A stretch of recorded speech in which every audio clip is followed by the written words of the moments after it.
Students, हमने next chapter start किया है टिश्यू का, और उसमें हमने कल पढ़ा प्लांट टिश्यूज़ के बारे में. प्लांट टिश्यूज़ व further divided into meristematic tissues and permanent tissues, ये हम कल पढ़ चुके हैं.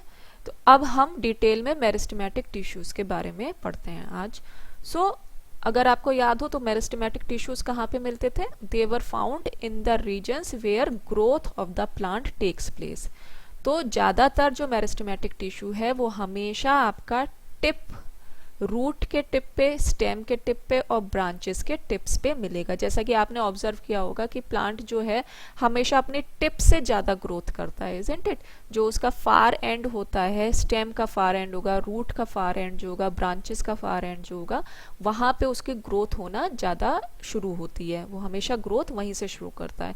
तो एट दीज पॉइंट्स जहाँ पे कि प्लांट की रूट की टिप्स हैं, स्टेम की टिप्स हैं, ब्रांचेस की टिप्स हैं, एट दैट पॉइंट जो टिश्यूज मिलती हैं उनको हम क्या कहते हैं? मेरिस्टेमेटिक टिश्यूज कहते हैं. ठीक है. और ये टिश्यूज कंटिन्यूसली डिवाइड करती रहती हैं. They divide continuously and due to this particular reason only they help in the growth of the plant, क्योंकि हमेशा उनका डिवीजन होता रहता है and that is why they help in the growth of the plant. Now further these tissues are of three types: apical meristematic tissue, lateral meristematic tissue and intercalary meristematic tissue. ये हमने कल भी पढ़ा था, but केवल कल हमने इनका नाम के बारे में पता किया था. अब आज हम थोड़ा सा हल्का सा डिटेल इनके बारे में पढ़ेंगे.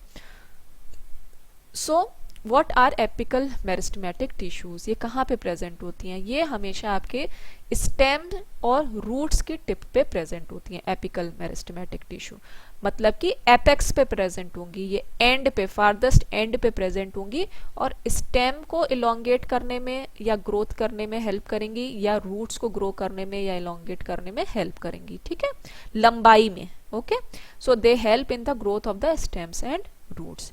Now next comes the lateral meristematic tissue. Lateral जो है मेरिस्टेमेटिक टिश्यू, ये कहाँ पे प्रेजेंट होता है? किसी भी स्टेम के या रूट के साइड्स में प्रेजेंट होएगा ये. तो ये क्या करेगा? जो एपिकल है वो तो किसी भी रूट या स्टेम को लंबा होने में हेल्प करेगा. लेटरल मेरिस्टेमेटिक टिश्यू क्या करेगा? क्योंकि ये साइड में प्रेजेंट है तो ये इंक्रीज करेगा उसके डायामीटर को, मतलब कि गर्थ.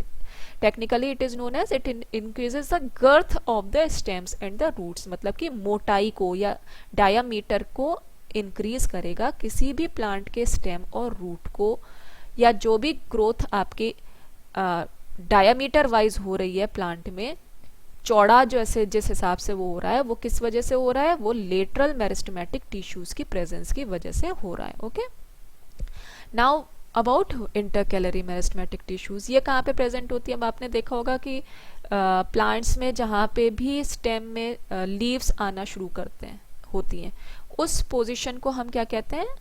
इंटरनोड्स कहते हैं. ठीक है, तो जहाँ पे भी आपका बेस ऑफ द लीफ होती है वहाँ पे जो भी टिश्यू प्रेजेंट है that is known as intercalary meristematic tissue. ठीक है, and that portion is known as internode. ठीक है, इंटरनोड में भी प्रेजेंट होती है ये intercalary meristematic tissue. Fine. So अब ये किसकी हेल्प, किसको ग्रो करने में हेल्प करती है? जैसे लीव्स को ग्रो करने में हेल्प करती है, लीव्स के नीचे के पार्ट को ग्रो करने में हेल्प करती है. ठीक है, अब जैसे इस फिगर में आप देख सकते हैं कि सेक्शन ए दिखाया हुआ है स्टेम के एपेक्स पे. यहाँ पे आप देख रहे हो स्टेम के एपेक्स पे आपके मेरिस्टेमेटिक टिश्यू प्रेजेंट है, और यहाँ पे सेक्शन बी में रूट के एपेक्स पे, रूट के टिप पे, स्टेम के टिप पे आपके मेरिस्टेमेटिक टिश्यूज प्रेजेंट है यहाँ पे, and they are nothing but the apical meristematic tissue. Okay, अब देखते हैं परमानेंट टिश्यूज कौन कौन से होते हैं. अब जो परमानेंट टिश्यूज होती हैं वो इंटर्न मेरिस्टेमेटिक टिश्यूज से ही बनी होती हैं.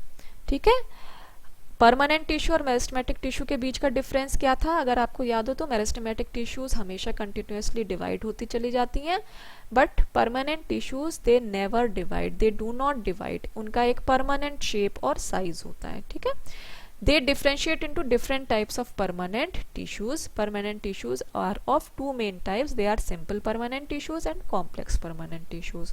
तो permanent tissue further categorized in दो तरीके में.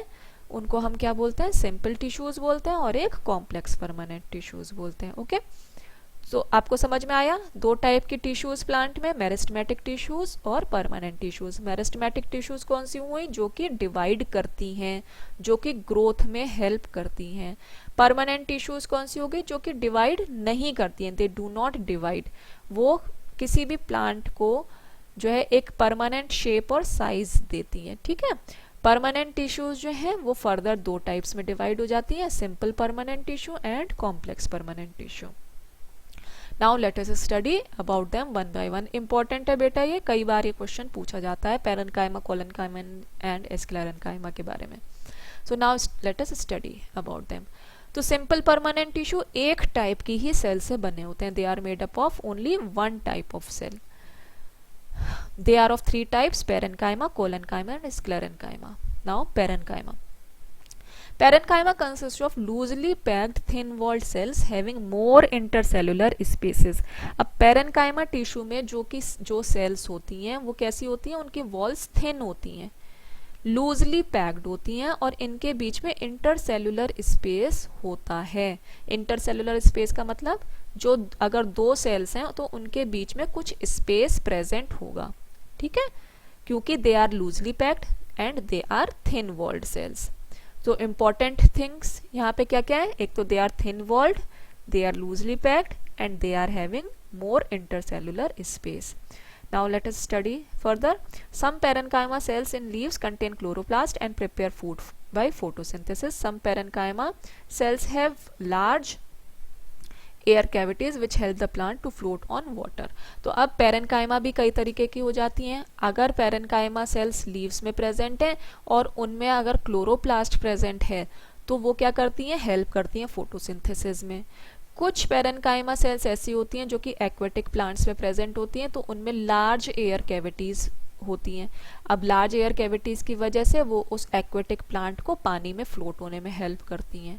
ठीक है, कुछ पैरेन्काइमा सेल्स ऐसी होती हैं जो कि रूट और स्टेम में प्रेजेंट होती हैं और वो वाटर और मिनरल्स को स्टोर करती हैं। तो यहाँ पे तीन तरीके के एग्जाम्पल दे दिए गए हैं पैरेन्काइमा सेल्स के। एक तो वो जो कि हेल्प कर रही हैं फोटोसिंथेसिस में, कुछ ऐसी पैरेन्काइमा सेल्स हैं जो कि एक्वेटिक प्लांट्स को पानी में फ्लोट करने में हेल्प करती हैं, कुछ पैरेन्काइमा सेल्स ऐसी हैं जो कि रूट्स एंड स्टेम्स में पानी को और मिनरल्स को स्टोर करती हैं। ठीक है, now let us come to collenchyma. Collenchyma में इलोंगेटेड सेल्स होती हैं, लंबी लंबी सेल्स होंगी। इनके बीच का जो इंटरसेलुलर स्पेस होगा वो लेस होगा, कम होगा इनके बीच का intercellular space as compare to parenchyma. और इनके जो कॉर्नर्स होंगे वो थिक होंगे, थोड़ा सा थिक होंगे।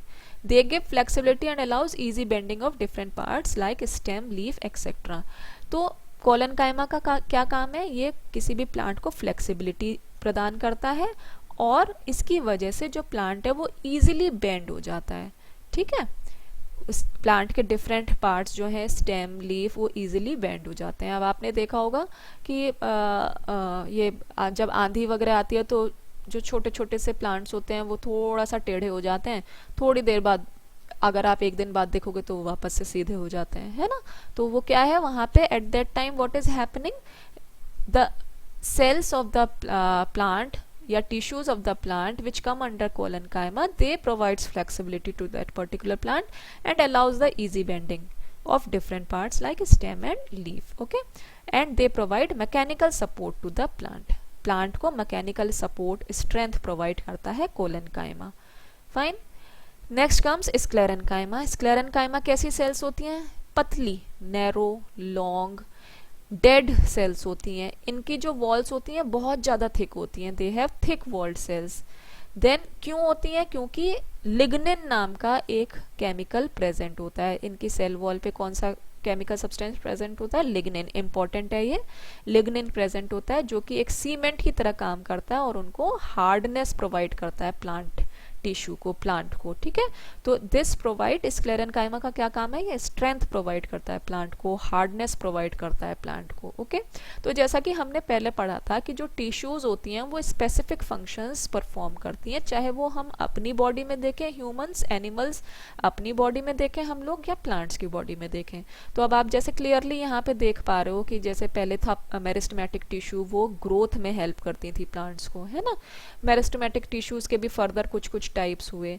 Then comes the permanent tissue. Permanent tissue भी दो टाइप में डिवाइडेड है, simple permanent tissue and complex permanent tissue. Simple permanent tissue again it is further divided into parenchyma, collenchyma, sclerenchyma tissue. तो अब आप देख रहे हो कि हर तरीके की जो टिश्यू है वो कुछ ना कुछ स्पेसिफिक फंक्शन प्रोवाइड कर रही है प्लांट बॉडी में, या फिर अभी जैसे हम एनिमल बॉडी में पढ़ेंगे तब आपको और क्लियर होगा एनिमल बॉडी के बारे में, ठीक है, role of tissues in animal body. अब जैसे यहाँ पे आप थोड़ा सा देख सकते हो, पेरेन्काइमा में इंटरसेलुलर स्पेस काफ़ी ज़्यादा है, यहाँ पे इंटरसेलुलर स्पेस कम हो गई है। स्क्लेरेन्काइमा में बिल्कुल भी इंटरसेलुलर स्पेस आपको नज़र नहीं आ रही है, ठीक। इधर थोड़ा सा और क्लियर हो जाता है आपका फिगर, बहुत ज़्यादा इंटरसेलुलर स्पेस प्रेजेंट है, यहाँ पे थोड़ा सा कम है, थोड़ा सा थिकनिंग भी है यहाँ पे कॉर्नर्स पे, ठीक है, कॉर्नर पे जो है आपकी सेल जो है थिक हो रही है। स्क्लेरेन्काइमा में बिल्कुल भी इंटरसेलुलर स्पेस ना के बराबर है, और जितने भी आपके आउटर एजेस हैं सेल के, वो कॉर्नर्स हैं, वो सारे के सारे हेविली थिकेंड है और लिग्निन का डिपोजिशन यहाँ पे हो जाता है। Okay, so now let us see again, ये भी आपका पर्टिकुलर उसी चीज को एक्सप्लेन कर रहा है। इसमें से आप तीनों में से कोई सा भी एक फिगर आप तीनों का बना लीजिएगा। व्हाट आई विल सजेस्ट कि या तो ये वाला बना लीजिएगा और ये वाला फिगर अपनी कॉपी में आप बना लीजिएगा। तो अगेन पेरेन्काइमा में यहाँ पे हम देख पा रहे हैं बहुत ज़्यादा इंटरसेलुलर स्पेस, ये जैसे दो सेल्स हैं इनके बीच का जो स्पेस है बहुत ज़्यादा है। कोलेनकाइमा में जो स्पेस है दो सेल्स के बीच में, ये पेरेन्काइमा के कंपैरिजन में कम हो गया है। स्क्लेरेन्काइमा में और कम हो गया, और आप देख रहे हो ये मोटा मोटा यहाँ पे आउटलाइंस इसकी हो गई है, मतलब कि डिपोजिशन ऑफ लिग्निन इसमें बढ़ गया है। जैसा कि मैंने आपको पहले भी बताया फंक्शन क्या है, ये अभी तक जो हमने तीनों चीज़ों के बारे में डिटेल में पढ़ा उसका ये सम अप है, ये पर्टिकुलर टेबल है ना। पेरेन्काइमा का फंक्शन फोटोसिंथेसिस में भी हेल्प करता है, सिक्रीशन में हेल्प कर रहा है, स्टोरेज में हेल्प कर रहा है। कोलेनकाइमा का फंक्शन लीव्स और स्टेम्स को सपोर्ट कर रहा है, और स्क्लेरेन्काइमा भी मैकेनिकल स्ट्रेंथ प्रोवाइड कर रहा है और सपोर्ट प्रोवाइड कर रहा है। ठीक है स्टूडेंट्स, तो अब हम कल जो है कॉम्प्लेक्स परमानेंट टिश्यू के बारे में पढ़ेंगे। आज हम यहीं पे स्टॉप हो रहे हैं। Okay, thank you very much.